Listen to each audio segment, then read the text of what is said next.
3 ঘন্টা একটা মুসলমানদের প্রোগ্রামে আলোচনা হবে, সেখানে জান্নাত জাহান্নামের আলোচনা হবে না, এটা হইতে পারে? এটা কোনো মুসলমানদের প্রোগ্রাম হইতে পারে? সেখানে জান্নাতের আলোচনা হবে না? হবে না? সেখানে জাহান্নামের সতর্ক করার জন্য আলোচনা হবে না? হবে না? যদি ওটা জান্নাত এবং জাহান্নামের আলোচনা না হয়, তাহলে বুঝতে হবে যে ওটা জান্নাতের যেহেতু আলোচনা হয় নাই, তাহলে ওখানে জাহান্নামের আলোচনার কথাও নিশ্চয়ই আলোচনা হবে।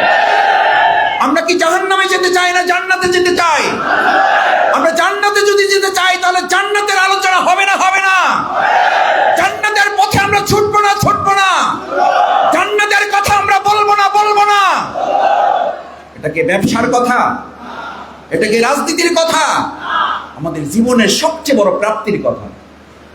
এটাকে আজকাল কেউ কেউ বলে বেড়াচ্ছেন জান্নাতের টিকিট বিক্রি হয়, এমন প্রোগ্রামে যাবেন না। আচ্ছা, তাহলে আমরা কোন প্রোগ্রামে যাব? কোন প্রোগ্রামে যাব? আমি এটা কোনো রাজনৈতিক উদ্দেশ্যে বলছি না। আমাদের জান্নাতের লোভ আছে না নাই? আমরা জান্নাতের প্রত্যাশা আছে না নাই? আছে।